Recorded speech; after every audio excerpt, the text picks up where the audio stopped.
ፖላንድ ብዘደንቕ መልክዓ ምድሪ ብመሳጢ ባህላዊ ልምድታትን ካልኦት 15 ኣዝዮም ዘደንቑን ንወዲ ሰብ ኣግራሞት ዝፈጥሩን እትፍለጥ ሃገር እያ። ካብ ፍሉይ ኣወሃህባ ሰላምታ ክሳብ ብሃገር ደረጃ ዝለዓል ልባዊ ፍቕራዊ ጽምብል እተብዕል ፖላንድ ብዙሕ ክትሰምዖ ዝምስጥ ምስጢራት ዝሓዘት እያ። ሰላም ተኸተልቲ ኣግራሞት ሚድያ፣ እዚ ቻናል ኣብ ዓለም ካብ ዘለዉ ኣገረምቲ ዛዕባታት ዝቐርበሉ እዩ። ሓደሽቲ ዝኾንኩም ሳብስክራይብ ክትገብሩና ዓደምና ኩሉ ግዜ ሓደሽቲ ቪድዮታት መታን ኣብ ሰዓት ክበፅሓኩም ድማ ናይ ደወል ምልክት ብምስቃጥን ላይክ ብምግባርን ክሳብ መወዳእታ ምሳና ክትጸንሑ ንዕድም። ቀዳማይ ኣብ እዋን ሰላምታ ኢድ ምስዓም ምልክት ምክባር እዩ። ኣብ ፖላንድ ደቂ ተባዕትዮ ኣእዳብ ደቂ ኣንስትዮ ብምስዓም ዘይተለመደ ሰላምታ ይህቡ። እዚ ምልክት እዚ ኣብ ገሊኡ ባህልታት ግዚኡ ዝሓለፎ ወይ እውን ቀደም ዝተረፈ ኣኽብሮት ዘይብሉ ሰላምታ ክመስል ይኽእል እዩ። ኣብ ፖላንድ ግን ዓሚቕ ኣኽብሮትን ዝገርም ጭውነትን ዘርኢ እዩ። ብፍላይ ኣብቶም ኣረጋውያን ወለዶ ልሙድ ዝኾነን ልዑል ተቐባልነት ዘለዎን እንትኾን እዚ ልምዲ እዚ ንሓደ ቀሊል ምትእኻብ ናብ ጽቡቕን ውቁብን ኣጋጣሚ ዝቕይር እዩ። ኣብዚ ዘመናዊ ግዜ ውሕደ ፍጻመ እኳ እንተኾነ ኣብ ፖላንድ ግን ሕጂ እውን ምጭባጥ ኢድ ልሙድ ኮይኑ እዩ። እዚ ልምዲ ድማ ህቡብ ምልክት ስነ ምግባር ፖላንዳውያን ክብሪ ደቂ ኣንስትዮ ኮይኑ ይቕጽል ኣሎ። እቲ ሃገር ፍሉይ ቅርስኣ ንምዕቃብ ዘለዋ ተወፋይነትን ልቢ ዝትንክፍ መዛኽር ድማ ኮይኑ ይቕጽል ኣሎ። ኣብ ዓድና ደቂ ተባዕትዮ ንደቂ ኣንስትዮ ብኸመይ ሰላምታ ይህብወን? ፍትዋት ተኸተልቲ ኣግራሞት ሚድያ ልምድታትኩም ኣብ ኮሜንት ኣካፍሉና። ካልኣይ ኣብ ኤሮጳ ዝነኣሱ መርዓውቲ። ፖላንድ ኣብ ኤሮጳ ናይ መጀመርታ ዕድመ መርዓ ዝብል ማዕረግ ዝሓዘት ኮይና መብዛሕትኦም መጻምድቲ ካብ 25 ክሳብ 27 ዓመት ዝዕድሞም ቀለበት እዮም ዝኣስሩ። እዚ ብፍላይ ኣብ ከም በዓል ፈረንሳይን ጀርመንን ዝኣምሰለ ሃገራት ትሑት ኮይኑ ኣብ መንጎ 32 ክሳብ 33 ዕድመ ዘሎ ድማ ይትግበር። እዚ ኣንፈት እዚ መንግስቲ ፖላንድ ንስድራ ቤት ዝድግፍ ፖሊስታትን እቲ ሃገር ኣብ መፍጠር መንእሰያት ስድራ ቤታት ዘለዋ ስሩ ዝሰደደ እምነትን እዩ። ዱልዱል ስድራ ቤታዊ ክብርታትን ልምድታትን ብኣግኦ መርዓ ብምትባዕ ኣብ ምርግጋእን ምዕባል ናይ ሕብረተሰብ ፖላንድ ድማ ዓብይ ኣበርክቶ ይገብር። ንፖላንዳውያን ደቂ ኣንስትዮ ዝምርዓው ወጻእተኛታት ደቂ ተባዕትዮ ድማ እቲ ረብሓ ካብ ፍቕርን ላዕሊ እዩ።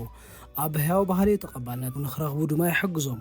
ናብቲ ሃብታም ቅርስታትን ዘመናዊ ምቹውነትን ፖላንድ ክበጽሑ ድማ ዝሕግዙ ኮይኖም ናይ መንበሪ ገዛን ዜግነትን ምርካብ መንገድታት እውን ዘመርሕ እዩ። ሳልሳይ ፍሉይ በዓል ፍቕሪ ኩፓላ ብለይቲ። መዓልቲ ፍቑራት ወይ ከዓ ቫለንታይን ፖላንድ ናይ ገዛ ርእሳ በዓል ፍቕሪ ኩፓላ ለይቲ ወይ ከዓ ኖኮ ኩፖሎ ኣብ ዕለተ 21 ሰነ ተብዕል ኮይና ምስ ክብረ በዓል ቅዱስ ዮሃንስ መጥምቀ መለኮት እታ ሃገር ዝጋጠም ኮይኑ እዚ ጥንታዊ በዓል ፍቕርን ተስፋን ድማ ውዕውዕ ጽምብል እዩ። ኣብዚ ፍጻመ እዚ መንእሰያት ኣብ ልዕሊ ሓዊ ብምዝላል ትብዓቶም ከርእዩ ከለዉ ደቂ ኣንስትዮ ድማ ብሽምዓ ዝተሰለመ ዕምባባታት ኣብ ሩባታት ይንሳፈፋ። ብመሰረት ፉት ዕምባባ ኣብቲ ዘለኻዮ ገምገም እንተበፂሑ ኣብ ፍቕሪ ናይ ጽቡቕ ዕድል ምልክት ይብልዎ። እዚ ፍሉይ ስሕበት ዘለዎ ጽምብል ንደቂ ዓድን በጻሕትን ብማዕረ ዝስሕብ ኮይኑ ሓድሽ ምትእስሳርን ምፍጣርን ኣረግታ ሃልታ ደግማይ ንምውላዕን ዘዘናግዕ ፍቕራዊ ሃዋህው ድማ ይፈጥር። ንፍቕሪ ኢልካ ኣብ ልዕሊ ሓዊ ክትዘልል ትደፍረሉ ፍሉይ ናይ ፍቕሪ ጽምብል ድማ ኣብ ፖላንድ ጥራይ እዩ ዝርከብ። ኣብ ዝያዳ ሓበ ዕንቁታት ባህሊ ፖላንድ ክንጥሕን ከለና ንኣግራሞት ሚድያ ላይክ ምግባርን ሳብስክራይብ ምግባር ድማ ኣይትረስዑ። ራብዓይ ፖላንድ ሓቀኛ ገዛ ቮድካ እናተባህለት እውን ትፍለጥ እያ። ኣብ መንጎ ፖላንድን ሩስያን ብዛዕባ ቮድካ ዝካየድ ዘሎ ንዘመናት ፀንሐ ክትዕ ንጹር ተዓዋቲ ክፍለጥ እኳ እንተዘይከኣለ እንተኾነ ግን ፖላንድ ምስ ዝምልክት መንፈስ ዘለዎ ዓሚቕ ምትእስሳር ዘይከሓድ ሓቂ ኣለዋ። ታሪኻዊ መዛግብቲ ስርሞ በቀል ቮድካ ናብ ፖላንድ ዘዘንበለ ኮይኑ ካብ 1405 ዓ.ም ጀሚሩ ድማ ከም ዝመፀ ይግለጽ። ከም ቀንዲ መግቢ ዝግለጽ ዘይኮነስ ከም መድሃኒታዊ ኤሌክሰር ከምኡ ድማ ካብ ዝሓሊፉ ንዘመናት ዝመፀ ንውሕልነትን መንነትን ፖላንድ ዝውክል ባህላዊ ምልክት ኮይኑ እዩ። ሎሚ ፖላንድ ገለ ካብቶም ኣብ ዓለምና ዝበለጹ ቮድካ መፍረይቲ ሃገራት ሓንቲ ኮይና ዓመታዊ ዘደንቕ ፍርያት 260 ሚልዮን ሊትሮ ዝዓቐኑ ንልዕሊ 100 ኦሎምፒክ መሐንበስታት ንምምላእ ዝኣክል ቮድካ እያ ተፍሪ። እዚ ናይ ምፍራይ ዓቕሚ ፖላንድ ኣብ ስነ ጥበብ ቀመማ ቮድካ መራሒት ኮይና ክትቕጽል ገይሮ እዩ። እቲ ቮድካ ጽፉፍ ይኹን ዝተሓወሰ ደስ ዝብለካ ንስኻ ኢኻ ትመርጽ። ፖላንድ ምስቲ ሃብታ ምርሻ ክትድህሰስ እትኽእል ፍሉይ ቦታ ምዃና ዘጠራጥር ኣይኮነን እዩ። ሓምሻይ ናይ ኖቤል ተሸለምቲ ሃገር ፖላንድ ብዝተፈላለየ ዓውድታት 18 ናይ ኖቤል ሽልማት ዓዋትት ብምዃና ብልጽቲ ዓዲ ይገብራ። ካብቶም ኣዝዮም ፍሉጣት ዓወቲ ሽልማት ፖሎኒየምን ራድዮምን ዝረኸበት ገስጋስ ሳይንቲስት ማሪ ስክሎዶቭስካ ኩሪ ትበሃል። ንሳ ድማ ንፈለማዋን ሽልማት ኖቤል ዝረኸበት ጓል ኣንስተይቲ ኮይና ኣብ ፊዚክስን ኬሚስትሪን ኣብ ክልቲኡ ሽልማት ዝረኸበ እንኮ ሰብ እያ። እቲ ዓወታት ዘሰበረ ስራሕ ድማ ኣብ ምርምር ሳይንስ ዓብዪ ሰውራ ኣምፂኡ ንተመራመርቲ ወለዶታት ከዓ መንገዲ ዝፀረገ ኮይኑ እዩ። ካልእ ፍሉጥ ሰብ ለከ ዋሳ መራሒ ምንቅስቃስ ሶሊዳሪቲን ኣብ ሰላማዊ ዴሞክራሲያዊ ምስግጋር ፖላንድ ቁልፊ ሰብን እዩ። ብጻዕሩ ድማ ምሳሌ ተስፋን ጽንዓትን ዝኾነ ሽልማት ኖቤል ሰላም ረኺቡ እዩ። ፖላንድ ዘለዋ ምሁራዊ ውርሻ ሰፊሕ ምርምር ሳይንስን ስነ ጽሑፍን ሰላምን ተውህቦታት ንብሕብሓብ ኣብ ዓለም ለኻዊ ምዕባለ ኣበርክቶ ንምግባር ዘለዋ ተወፋይነት ዘጉልህ እዩ። ሻድሻይ ልዕሊ 500 ቤተ መንግስታት ኣብ ውሽጣ ዝሓቖፈት እያ። ፖላንድ ዘደንቕ መልክዓ ምድርን ልዕሊ 500 ካስትላት ዝነብሩላ ኮይና ነፍሲ ወከፎም ድማ ዘደንቕ ታሪኽን ምስጢርን ዝሓዙ እዮም።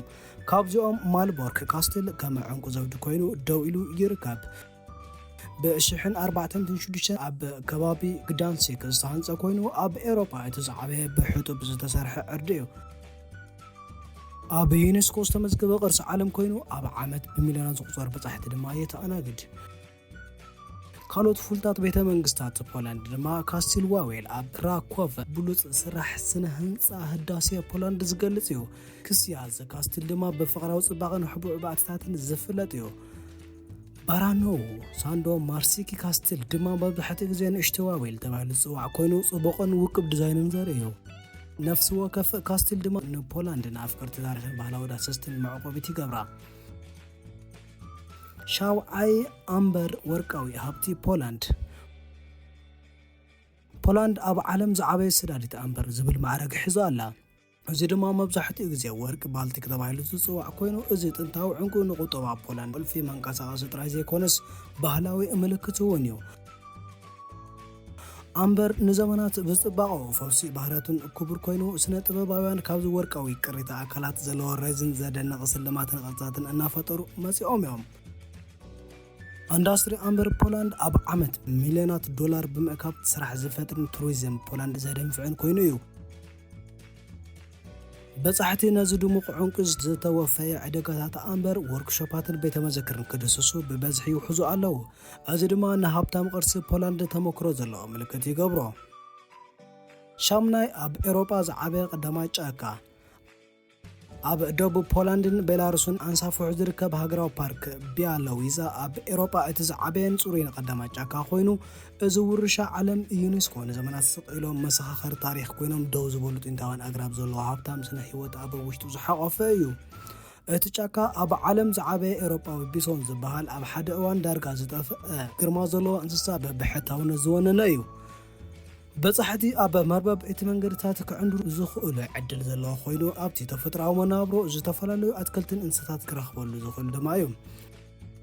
ነባርን ደፋርን ተጓዓዛይ እንተኾንካ ድማ ጫካ ቢያሎዊዛ ምስ ጥረ ጽባቐ ተፈጥሮ ንምርኻብ ፍሉይ ዕድል ዘመቻችወልካ እዩ። ታሽዓይ ኣብ ዓለምና ናይ መጀመርታ ተገልብጡ ዘሎ ገዛ ኣብ ፖላንድ ኣብ ቁሸት ሲዚባርክ ተሓቢኡ ዝርከብ ኣብ ዓለም ናይ መጀመርታ ዝተገልበጠ ገዛ ኮይኑ ዝገርም ስነ ህንጻ ደው ኢሉ ይርከብ። ኣብ ናሕሲ ተገልቢጡ ዝተዳለወ ዝመስል በጻሕቲ ንቡር ደርቢ ብዝኾነ መስኮትዮም ዝኣትዉ። እቲ ውሽጣዊ ክፍሊ ድማ ብ1970ታት ዝነበረ ህይወት ምልክት ዝህብ ኮይኑ እዚ ድማ ኣብ ትሕቲ ኮሙኒስታዊ ምሕደራ ዝነበረ ህይወት ዝገልጽ እዩ። እዚ ፍሉይ ኣቃውማ ብ2007 ካብ ዝኸፈታት ሕዝቢ በጻሕቲ ክስሕብ ክኢሉ እዩ።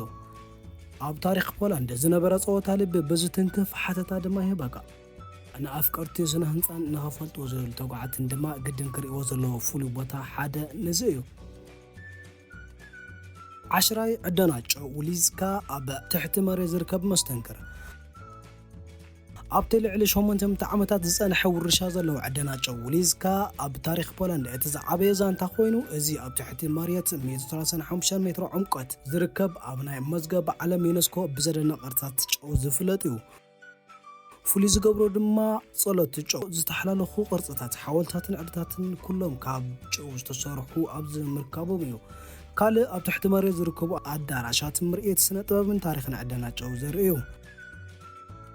ኣብ ሓደ እዋን ኣገዳሲ ማእከል መፍራጮው ዝነበረ ዝዕደና ሕጂ ከም ማእከል ስሕበት መዕረፍ በጻሕትን መሬትን ፈጠራ ደቂ ሰባትን ኮይኑ ድማ የገልግል ኣሎ።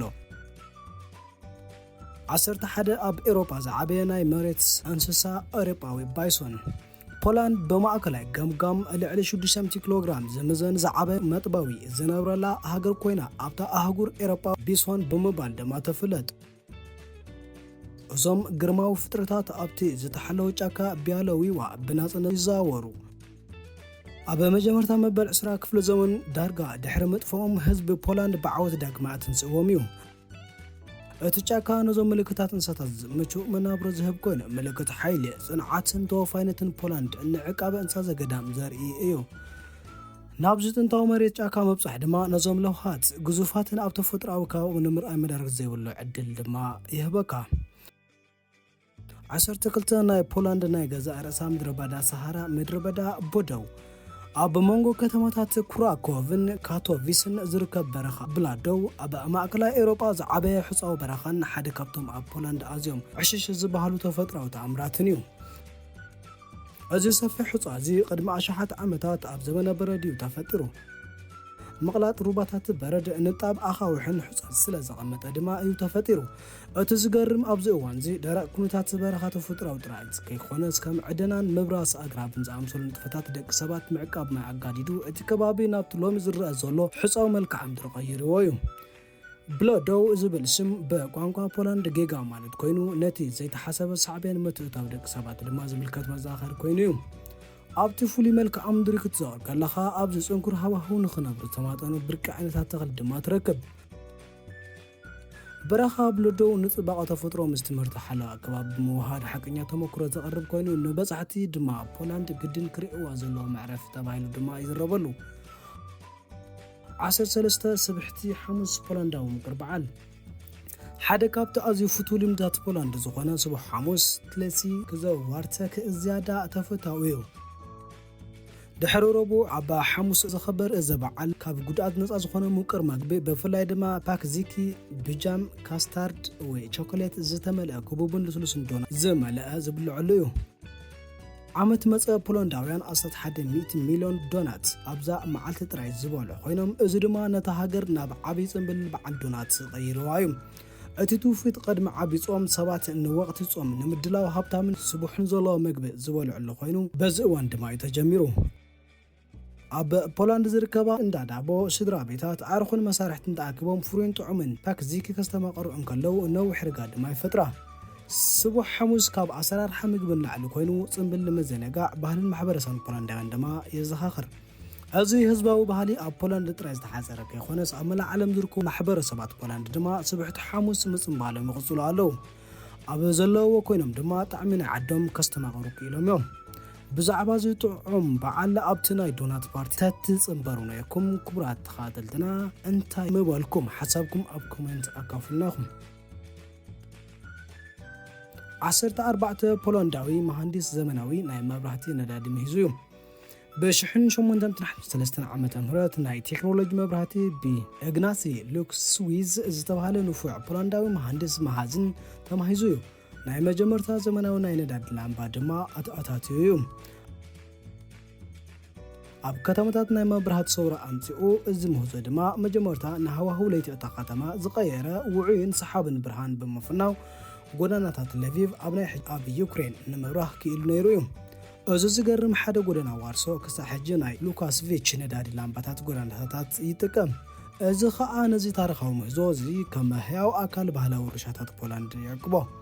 ሉካስቪች ብብልሓቱን ጻዕሩን ንከተማታት ኤውሮጳ ኣድሚቑ ጥራይ ዘይኮነስ ኣብ ታሪክ ቴክኖሎጂውን ባህላዊ ነባሪ ውርሻ ገዲፉ እዩ። 15 ኣውራጃ ቃላይ ማሱርያን ተፈጥሮኣዊ ገነት ፖላንድን ኣብ ሰሜናዊ ምብራቕ ፖላንድ ዝርከብ ማሱርያን ቃላይ ዲስትሪክት ኣብ 20,000 ማይልስ ዝስፍሓቱ ልዕሊ 2,000 ቃላያት ዘለዎ መስተንክር ተፈጥሮኣዊ መዕቆቢ እዩ። ካብዚኦም እቲ ዝዓበየ ስናይር ድዊ ዝበሃል ዘለዎ ንውሓት 13.7 ማይልስ ስፍሓቱ ድማ 8.3 ማይልስ ኮይኑ ማእከል ናይ ዝመደነቕ ዞባ እዩ።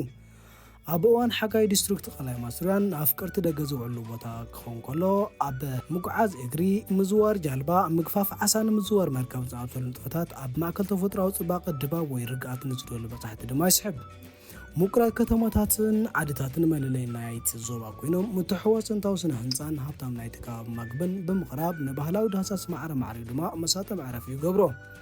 ክትዛነይሉ ትደልዩ ይኹን ኣብ ጽባቐ ተፈጥሮ ክትጥሕሉ እንተደሊኹም ኣውራጃ ቀላይ ማስርያ ክትረኽብዎ ዝጽበ ጥንታዊ ገነት እዩ። ፍትዋት ተኸታተልቲ ኣግራሞት ሚድያ ብዛዕባ ፖላንድ ዝነበረና 15 ፍሉይ ሓቅታት ብሓጺሩ ነዚ ይመስል ነይሩ።